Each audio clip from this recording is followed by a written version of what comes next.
Hello everyone. I am making this video to briefly introduce to you the final project that you're going to be working on in Immigrant Narratives. This final project has three different parts, including an essay, multimedia, such as making images, taking pictures, drawing, whatever, and also somehow presenting your project to me and to the rest of the class. We're going to have to figure out the best way to do that for everybody now that we can't have presentations in person, but we will figure out something that works for everyone. So this final project is the culmination of the class, okay? You've been doing smaller weekly assignments, and this is going to be the big one that you're going to spend longer on. And the first part of it, to help you start thinking about it, is due next week. So I'll explain that. But first, let's talk about the project as a whole.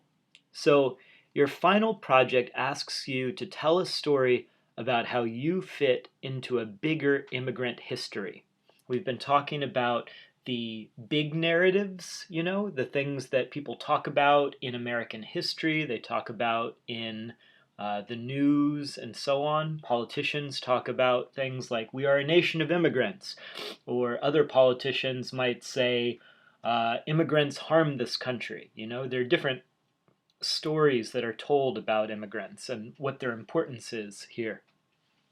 And then we've been also looking at the stories of individual lives. We've been looking at poems by Fatima Asghar, who writes about being a young queer woman who's Muslim, whose family is from Pakistan.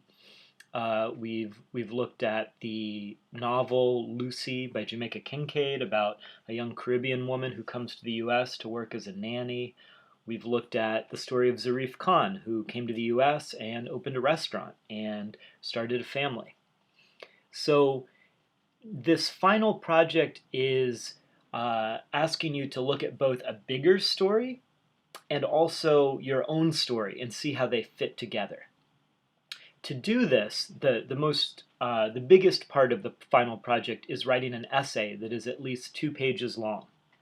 You'll also create a multimedia component and make a presentation to the class. Both of these will be related to the story you tell in your essay. So the final project has 3 parts, but they're all supposed to fit together, okay? And the essay is the most important part. Once you know what you're writing your essay about, and you've started to write it, then you can think more about the multimedia and the presentation. So, the essay. You will write an essay about a subject of your choice. It's up to you how you tell it. But the subject must connect to these 3 things. It has to connect to immigrants in the United States.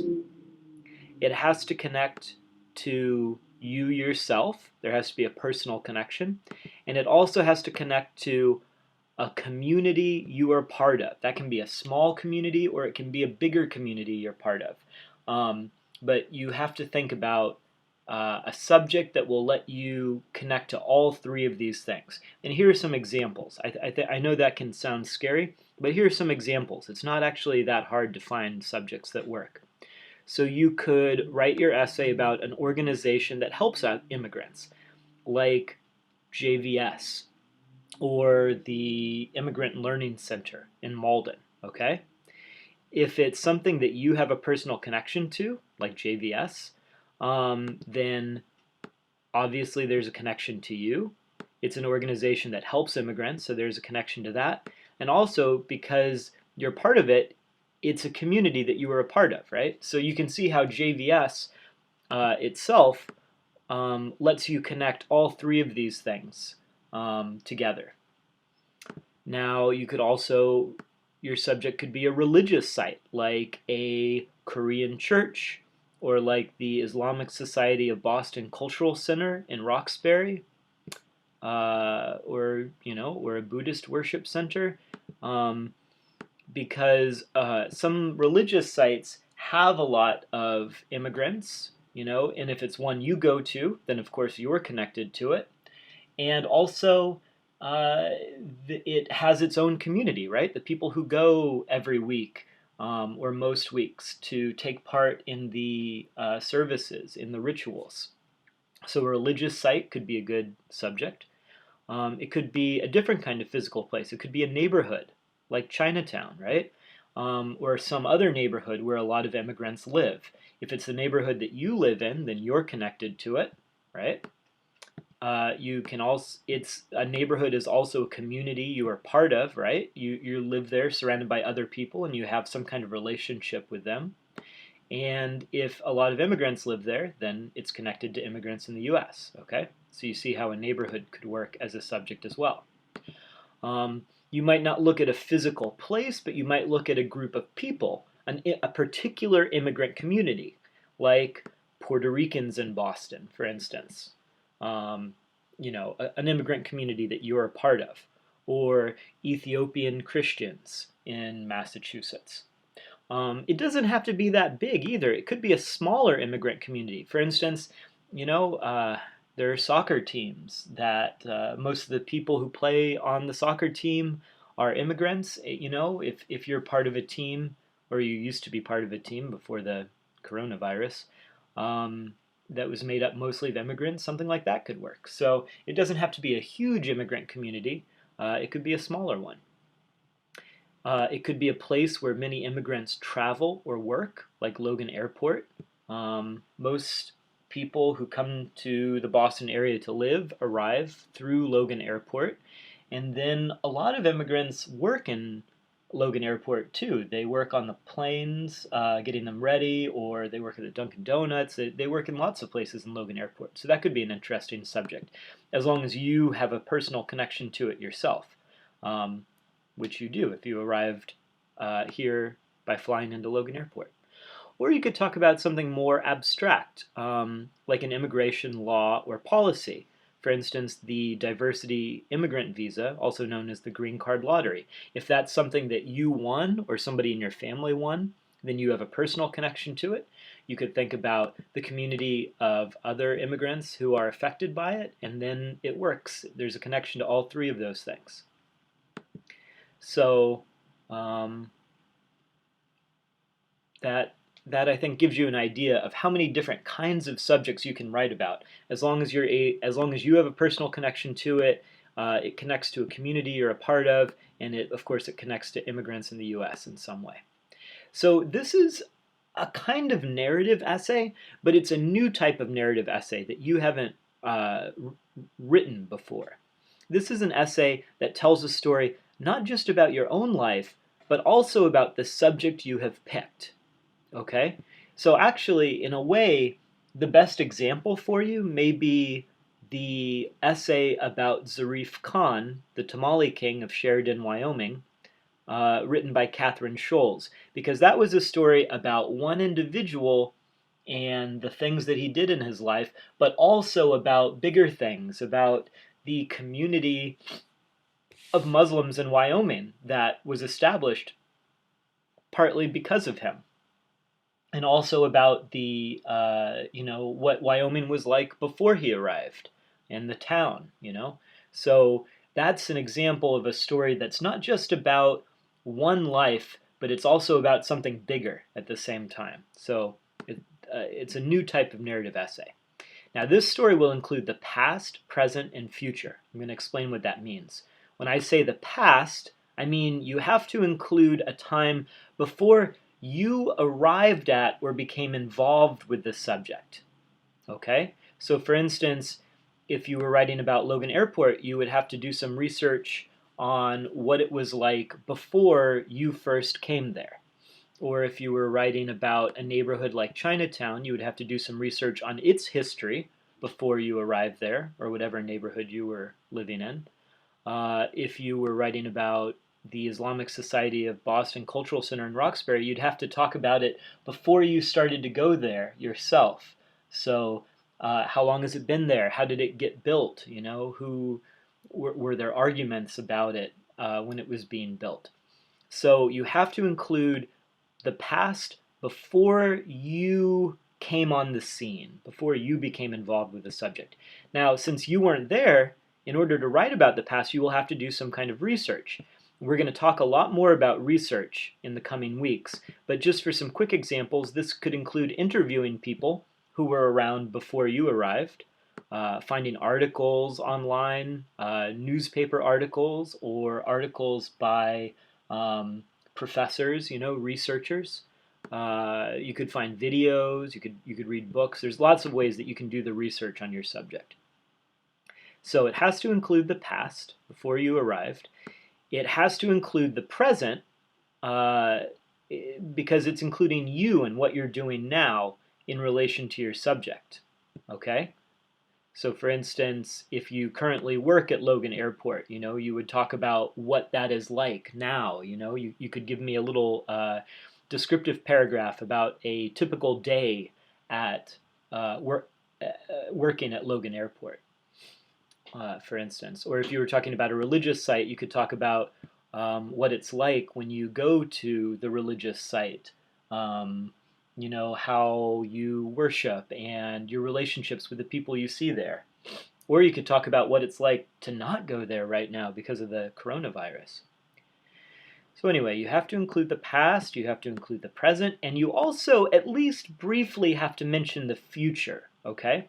You must include your personal, educational, or professional plans or goals in relation to your subject. You don't have to mention all of those, but you need to say something about what you want your future to be in relation to your subject. So if you were writing about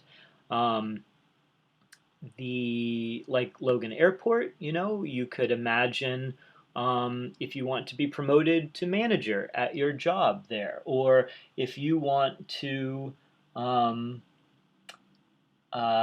fly out of Logan Airport to go back home on vacation to see your family, or or go somewhere else on a vacation. If you were writing about a religious site, you might talk about how you want to help it in the future, how you want to give back to it, give back to the community there. If you were writing about an organization that helps immigrants, then you could talk about how it will help you in your own future plans to earn a college degree and get a good job, right? So you have to find some connection between the subject that you're writing about and your own future in terms of your personal goals, your educational goals, or your professional goals, okay?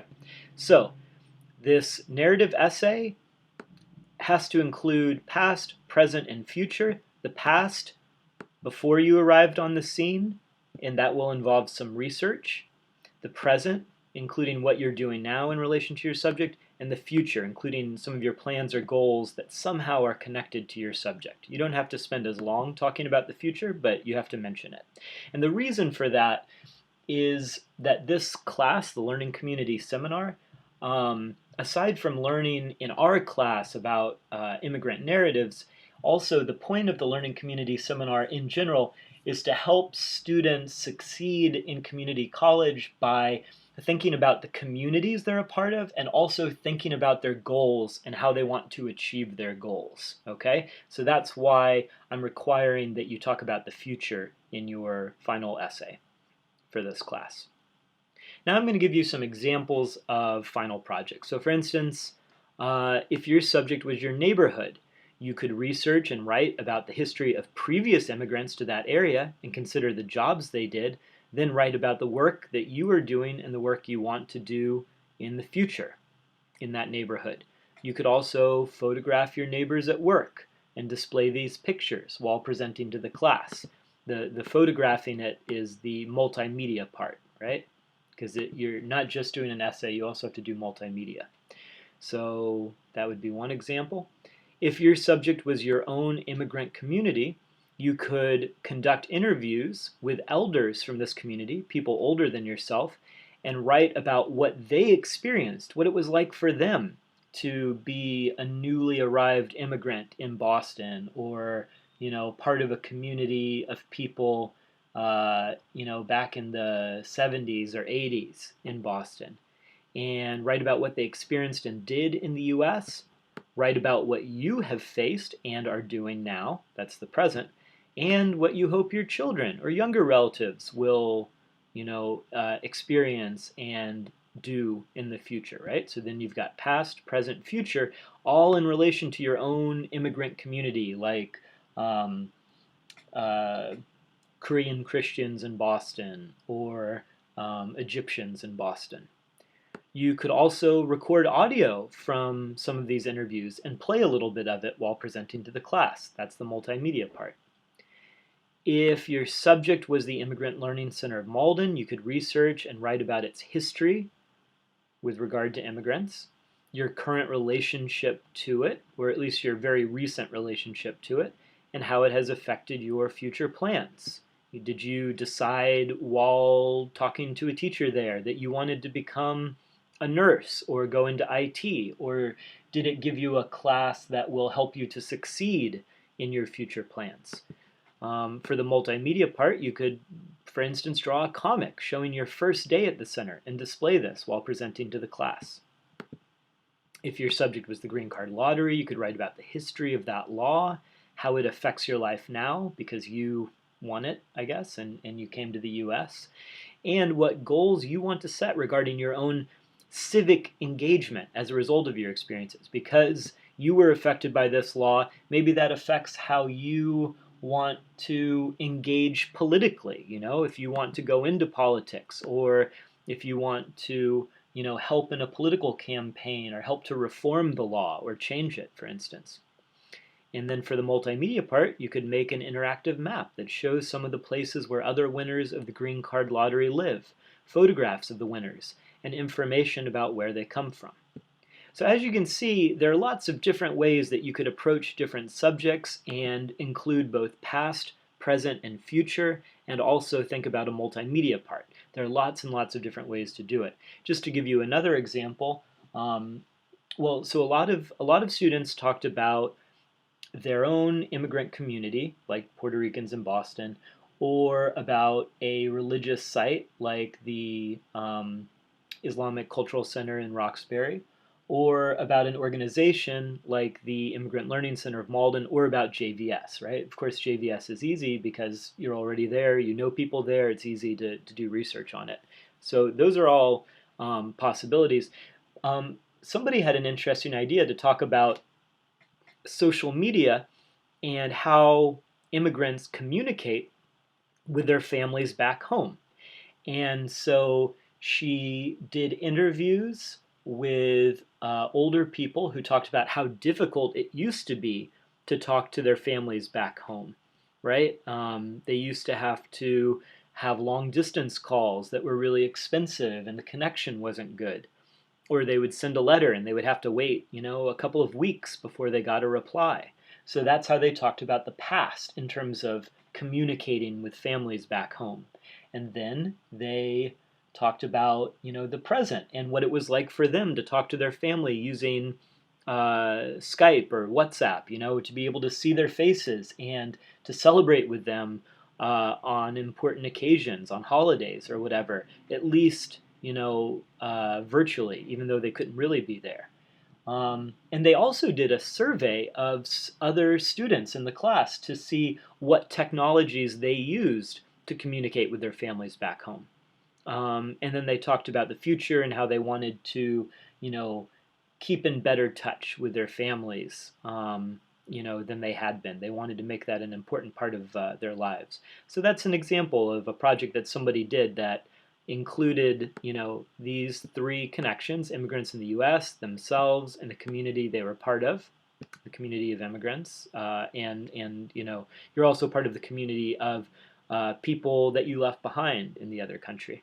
And they were also able to talk about the past, the present, and the future in relation to their subject.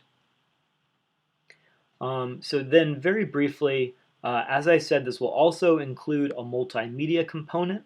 It could be photographs or videos you took, comics that you drew, an interactive map, which you've already done, audio recordings. You could make a website if that's something you're interested in, or it could be something else. But it just has to be something besides just writing. There has to be something that we can listen to or see, okay? And that is going to help you better tell the story. Okay, it's got to be connected to the essay and to help us understand it in a new way. You know, they say a picture is worth 1,000 words. So if you have a picture related to your subject, that can help to tell the story better. And you're not going to turn that in through Google Classroom. You're going to email it to me. And also, you should include some of it when you're presenting to the class. And that brings us to the presentation. You will present your project to the class for actually at least 7 minutes, because nobody can do it in 5. For at least 7 minutes, explaining, you don't have to explain everything, right? It's a long essay. You're not going to read the whole thing. You're going to just talk about some of the most important or interesting things in it. So you're going to explain your main ideas. You're going to share some kind of multimedia component. And finally, I would like for you to answer questions from your classmates. We may not be able to do that if people are pre-recording their presentations. We'll figure that out. I'm not sure about that. But anyway, there will be a presentation part to your final project. You're going to present not just reading from your essay, but talking about it, because it's different to write an essay and to talk to people in a presentation. It's not the same kind of writing. So I want it to be different. And you're going to try to, show people some of the things that are most interesting that you found out or that you thought about while you were writing your essay. So, yeah, basically that's the overall final project that you're going to be working on for the rest of the semester in the Immigrant Narratives class. And we'll talk a lot more about it, about how to do the research, about the multimedia, and so on. But that's an overview that shows you the whole thing. And the first thing that's due next week is I want you to write a paragraph at least about what you might be writing about what your subject is for the project. So, whether it's an organization or a religious site or a neighborhood, an immigrant community, I want you to pick something specific. Tell me what you're thinking about, and you can still change your mind, but I want you to start thinking about it very hard and show how you can connect your chosen subject to immigrants in the United States, yourself, and a community you are a part of. It has to be clear to me how you're going to sort of check those boxes, how you're going to do all those things. And you can do that by explaining the relationship that you have to it, probably. It doesn't take that long. And also give me an idea of how you might relate that subject to your past, present, and future, okay? What would you be looking at in terms of the past? And do you have any ideas about what kind of research you might do? Could you interview people? Could you maybe look for articles about it? And how does it connect to your present? How does it connect to your future? So this might be more than a paragraph, but I want you to write at least a paragraph that shows me how your subject could be connected to these 3 things and how it could include the past, present, and future. Okay? And it's important that you start thinking about your subject now, because obviously this is a big project, right? There's a lot of different parts to it. There's a long essay that you have to write. You have to do some research on it. So you need to start thinking about it now, okay? So that's why in 1 week your paragraph is due on April 15th. Paragraph about a subject that you might write about, all right? And then after that, we will have conferences about it. We'll talk about research. You can start to find research sources. And eventually, there will be presentations, and you'll turn in the essay and the multimedia component. All right, so that's your final project, basically. I look forward to working with you on this. It's always so interesting to me to see what people come up with. And yeah, it's a place to really sort of tell your own story and how it connects to something bigger than yourself at the same time.